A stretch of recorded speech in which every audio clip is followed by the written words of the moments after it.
Olá, eu sou professor Francisco Lopes, líder do Grupo de Biologia do Desenvolvimento em Sistemas Dinâmicos. O nosso grupo participa da rede Fluminense através de duas linhas, né?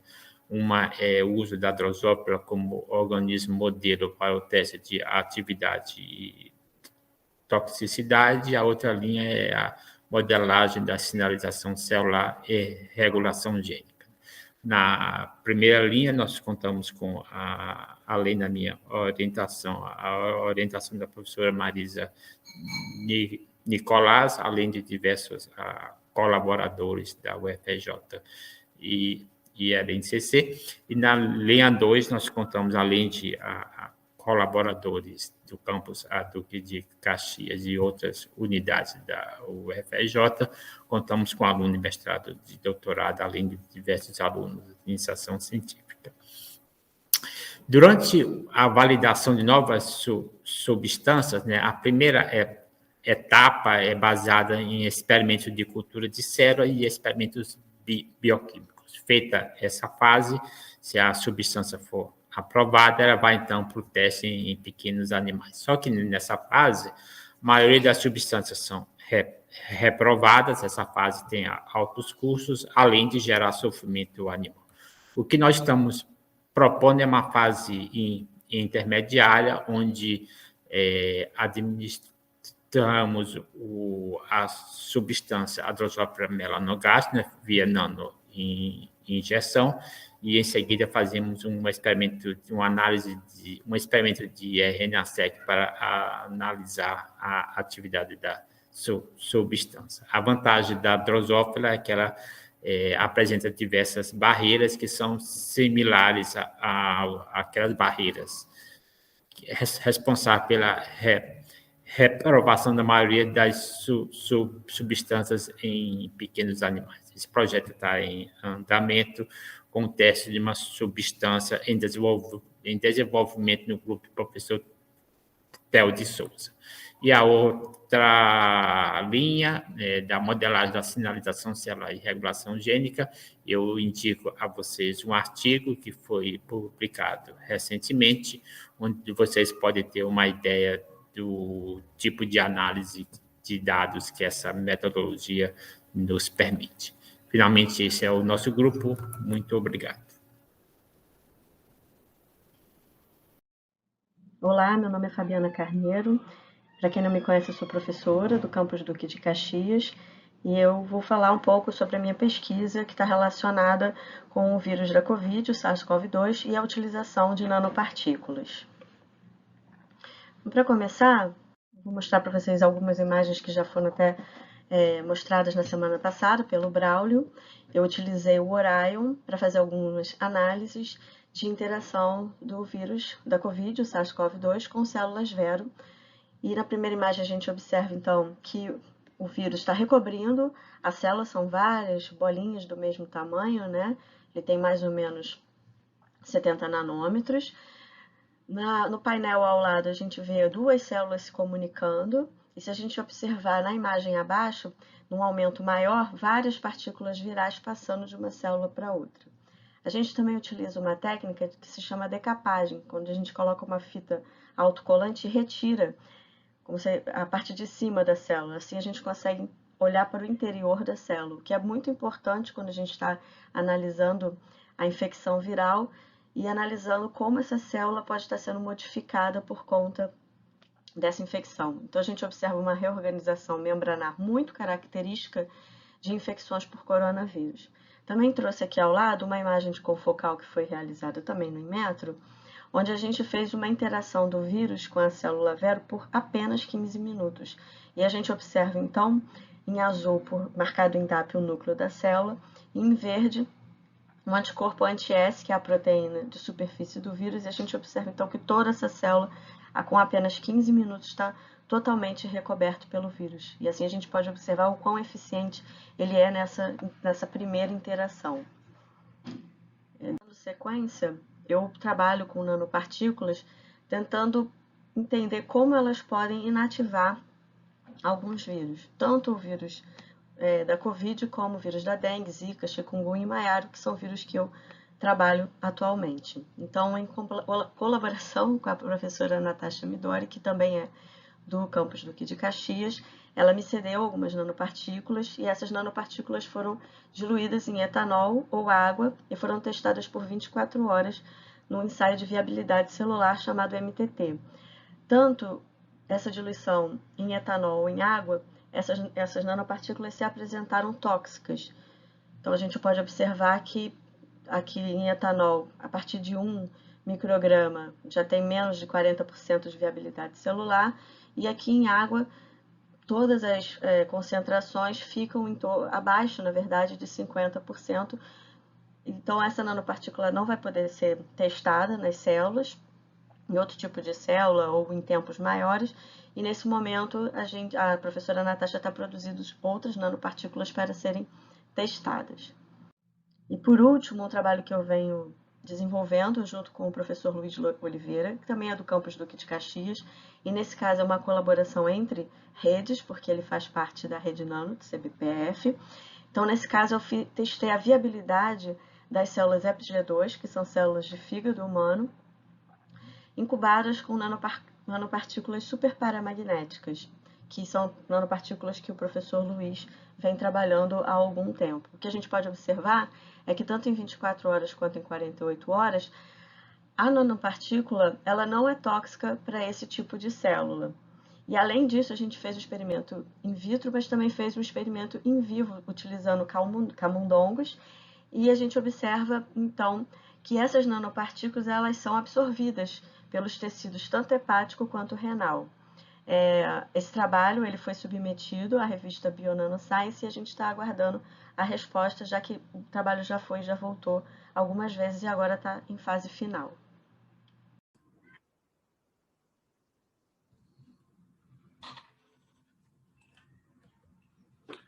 Bom, a minha proposta para a rede nano é obter nanopartículas de quitina, avaliar as propriedades imunomoduladoras das partículas de quitina. A quitina é o segundo polissacarídeo mais abundante da biosfera, ela só perde para a celulose. Ela é um componente da parede celular de fungos e do exoesqueleto de artrópodos, tá? Além de ser um componente também de diversas estruturas em nematóides, eumintos e protozoários. A quitina é um polissacarídeo formado por unidades de N-acetilglicosamina, unidas por ligações beta-1,4, e o seu derivado quitosana, que é a quitina desacetilada, vem sendo bastante empregado na área biomédica para a preparação por exemplo, de membranas biocompatíveis, preparações para encapsulamento de drogas, com propósitos cosméticos, na indústria alimentícia. Tá? Bom, nós, então, nos interessamos por investigar como a quitina promove a ativação de leucócitos, tá? E os possíveis mecanismos de reconhecimento da quitina. Então, para isso, a gente preparou partículas de quitina inferiores a 40 micrômetros, tá? Marcamos fluorescentemente e incubamos com diversas células, por exemplo, uma linhagem de macrófago murino, macrófagos primários murinos e células epiteliais humanas. A quitina liga, aqui de forma dependente da dose, a células humanas, epiteliais humanas e macrófagos. Isso é inibido pela quitina não marcada, tá? No entanto, a laminarina, uma beta-glucana, tá? Não é capaz de bloquear a ligação da quitina. Tá? A laminarina é reconhecida por um receptor adectina 1. Então, isso sugere que a quitina usa mecanismos para se ligar e ser reconhecida por células em geral, por exemplo, células epiteliais e macrófagos, tá? Por um receptor e um mecanismo que não envolve, por exemplo, o reconhecimento utilizado por outros carboidratos.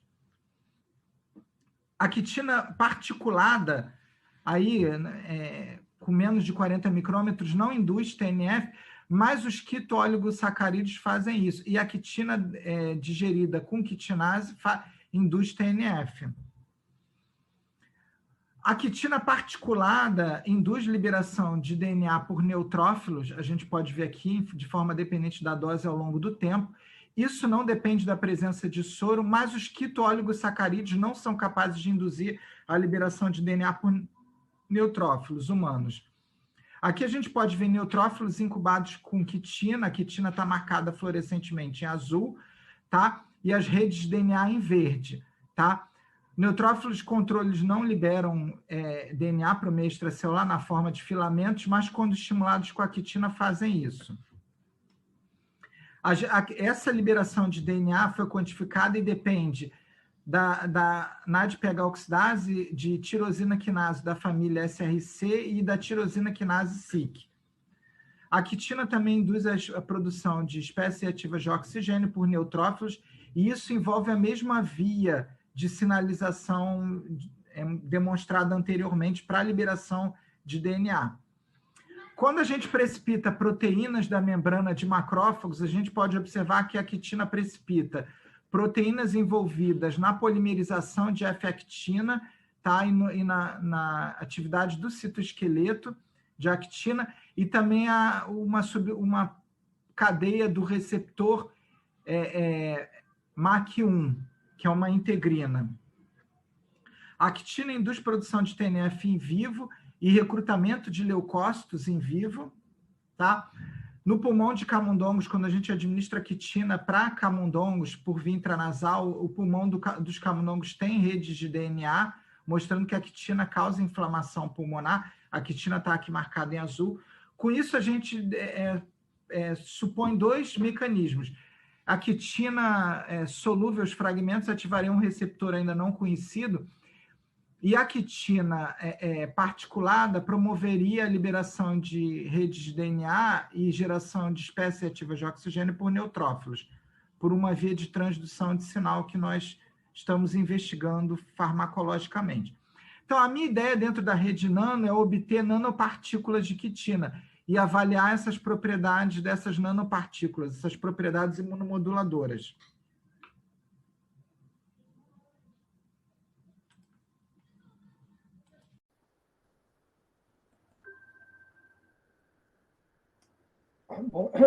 Bom dia a todos. Como a maioria de vocês sabe, eu sou Karim Damus, da UFRJ Caxias.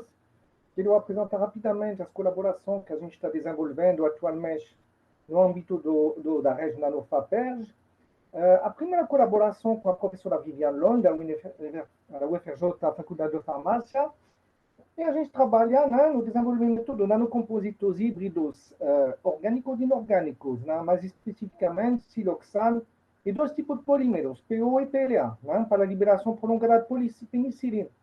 A gente consegue resultados muito interessantes, como vocês podem ver à esquerda, uma liberação bastante prolongada, de vários dias, do farmacopenicilina em função do tempo. No gráfico do meio, a gente vê que a toxicidade desses nanomateriais híbridos contendo penicilina é bastante baixa, A gente tem para esses materiais contendo em proporção metade de PO, metade de PLA, uma toxicidade praticamente nula, sem penicilina, e um pouco mais tóxico quando contém penicilina. A gente vai trabalhar para melhorar isso. E, sobretudo, uma estabilidade, uma resistência à degradação muito, muito grande desses materiais. Você pode comparar, por exemplo, na curva de baixo, no infravermelho, o surgimento dessa banda para o PLA sozinho, que caracteriza a degradação dele pela umidade, simplesmente. E essa banda ela soma para os materiais híbridos. Ou seja, nós não temos a degradação, mesmo quando eles são inseridos em água durante meses. É um resultado muito promissor. A segunda colaboração que a gente tem é com o Dr. Rogério Valaski, do Inmetro, e o meu colega de Caxias, Roberto Giacomin. E, nesse sentido, nesse projeto, a gente trabalha para o desenvolvimento de eletrolitos, ou seja, condutores iônicos, híbridos, de novo, orgânicos e inorgânicos nanoestruturados, e para uso em células solares, sensibilidade ao corante. Então, a gente tem bastante resultados sobre a caracterização desses materiais. Não tenho tempo de apresentar, E os próximos passos vai ser de fechar a caracterização eletroquímica, por voltametria desses materiais, e testar eles em células solares, com a colaboração com o grupo do Rogério e a ajuda do Roberto, que são especialistas nessa área de células solares. testar o comportamento desses eletrólitos para células solares sensibilizadas por corante. A terceira colaboração resultou já numa publicação no JAT, em 2020, com o Braulio, né, do Inmetro, e a gente trabalha no desenvolvimento de membranas poliméricas nanoestruturadas condutoras do próton. Para quê? Para uso em células a combustível. Né? A gente tem aqui, por exemplo, uma micrografia com microscopia eletrônica de transmissão que o Braulio fez, e a gente vê em cima na nanoestrutura do polímero, contendo nanopartículas de estânio, do óxido de estânio, a gente vê no meio que, quando botar as nanopartículas, a gente consegue homogeneizar muito a nanoestrutura, né, os domínios hidrofílicos cheios de água, que necessitam, esses polímeros para conduzir, necessitam de inchamento em água, e a gente vê que a dispersão desses nanodomínios é muito melhor quando botar as nanopartículas. Então, a gente conseguiu aumentar bastante a condutividade protônica, fazer uma barreira, né, uma seletividade ao álcool, que é o combustível, né, o hidrogênio e o álcool nessas células. Então, isso é um resultado muito promissor também. E isso já foi publicado então. A gente trabalha com outros tipos de membranas. E a última colaboração que eu tenho no momento, mas é bastante inicial essa, né? Isso a gente praticamente está realmente começando, é para desenvolver nanocompositos híbridos, siloxano PO, ou siloxano TPO, que contém nanopartículas superparamagnéticas, né, para a liberação da droga rutina. Para aplicações tópicas, basicamente, né, por hipertermia magnética. Então, o Benjamin vai fazer as caracterizações magnéticas lá no Instituto de Física, que necessitam tanto as nanopartículas quanto os materiais híbridos contendo as nanopartículas. E o Rafael vai nos ajudar a desenvolver novas nanopartículas superparamagnéticas. Então, agradeço a presença de vocês e espero que nós tenhamos um sucesso nesses projetos. Bom dia, aqui é Roberto Giacomin, do campus Duque de Caxias do UFRJ. Esse projeto, Células Solares Orgânicas Nanoestruturadas, é feito em conjunto com a pós-doutoranda Fabielle Tavares, do projeto FAPERJ da Rede Nano, e o pesquisador do Inmetro da DIMAT, que é Rogério Valaschi. É em colaboração com outros pesquisadores da DIMAT, como a Joyce e Braulio, que fazem parte da rede também, e o professor do campus Duque de Caxias, o Karim Damouche. Uma parte importante das células solares que estamos estudando, que são sensibilizadas com corantes, são os filmes de dióxido de titânio.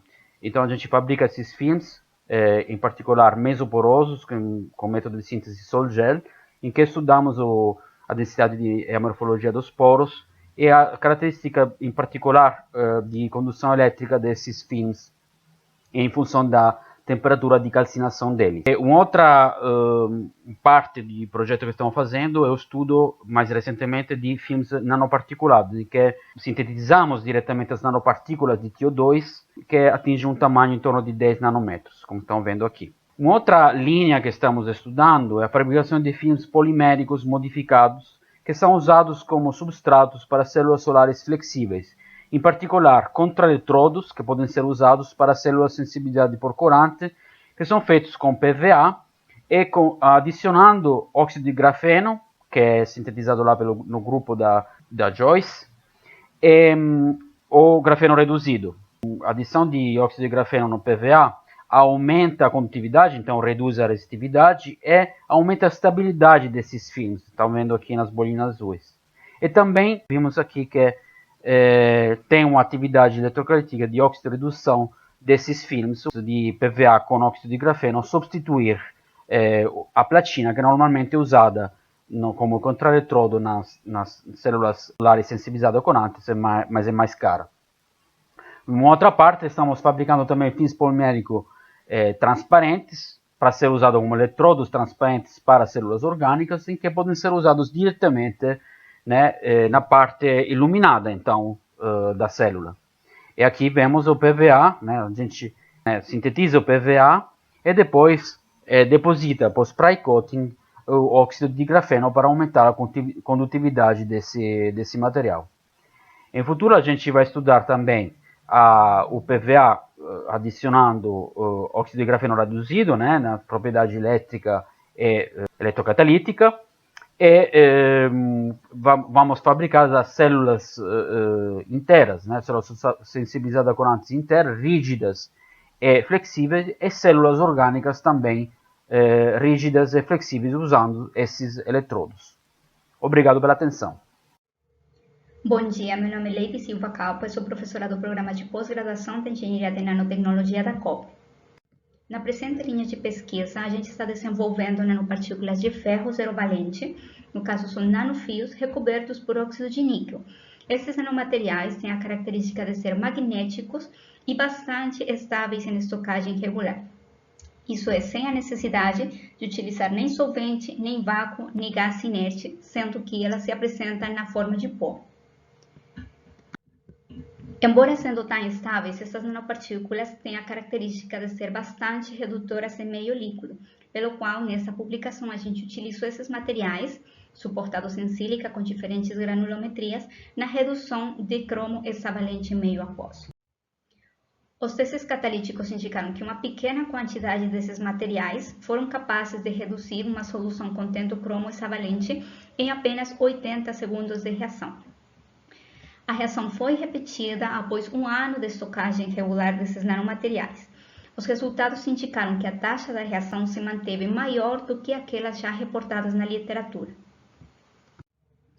Andrelaine Bernardo, estudante de nanotecnologia de Caxias, está desenvolvendo esse material com os nanofios suportados em zeólita comercial. Por enquanto, a redução de cromo com as mesmas condições dos testes anteriores foi atingida em 60 segundos. Em etapas posteriores, a gente pretende sintetizar essa zeólita tipo forjazita no laboratório. A professora Maria Zamora, integrante da Rede Fluminense de Caxias, e a doutora Sônia Letichewski, de outra rede nano, estão colaborando com as caracterizações magnéticas e por difração de raio-x. Em etapas posteriores, a gente vai mexer no tamanho dos filamentos e nos tipos de suportes. Esses materiais serão avaliados não somente na redução de cromo, sino também de outros contaminantes passíveis de redução. Na redução de cromo, a gente pretende incorporar algum sensor que permita especiar cromo 3 e cromo 6 in situ, devido à rapidez da reação, e nesse ponto a gente gostaria de ter a colaboração de uma pessoa com conhecimento nessa área.